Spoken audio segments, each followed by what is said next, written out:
کسی مسلمان کو تانا مارا، کسی مسلمان کو حقیر سمجھا، کسی مسلمان کی کنسوئی کی، غیبت کی، فرمایا ان اللہ تواب، اللہ توبہ قبول کرنے والا ہے، توبہ کر لو، اللہ سے معافی مانگ لو، رحیم بے حد رحم کرنے والا ہے۔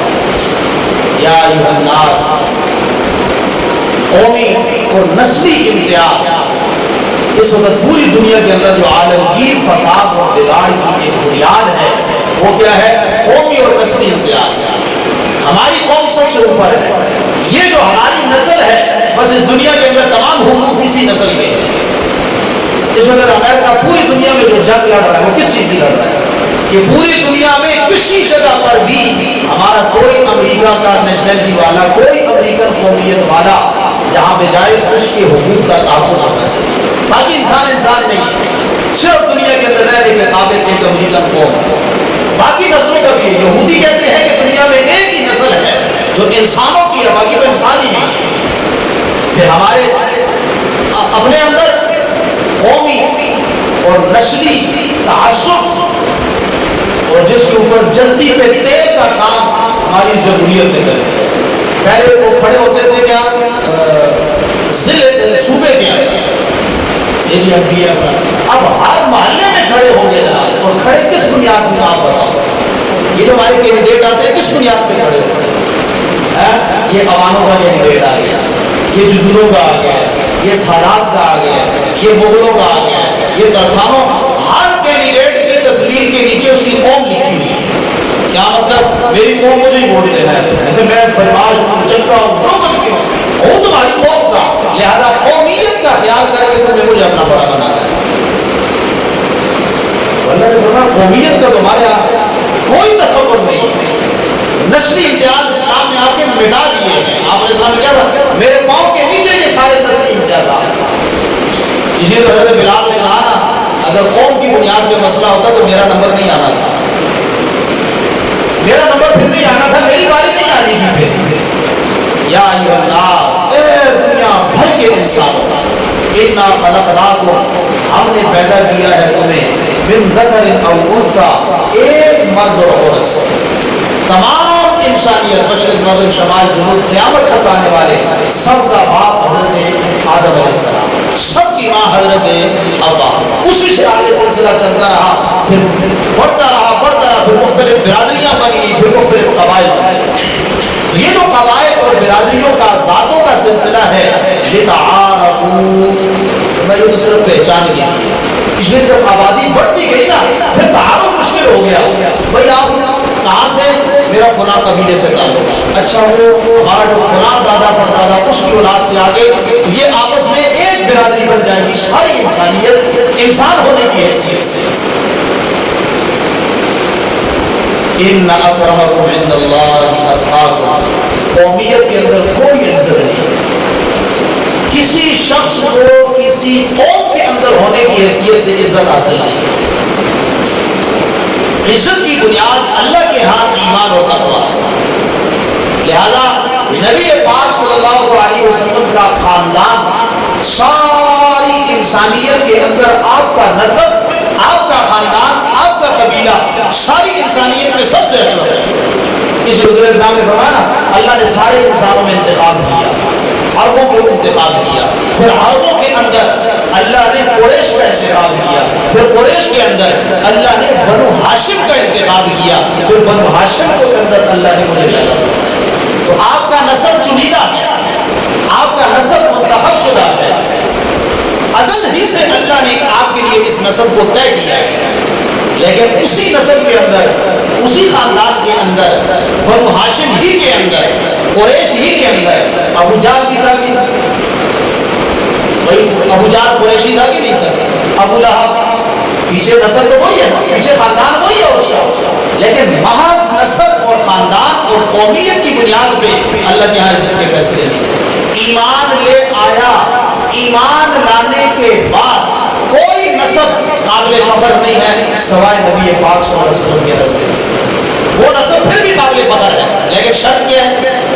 ایمان لانے کے بعد اگر ایمان لے آیا اور نسبی تعلق حضور علیہ السلام کے نسب اور خاندان کے ساتھ ہے، یہ قابل فخر ہے، اور قیامت کے دن بھی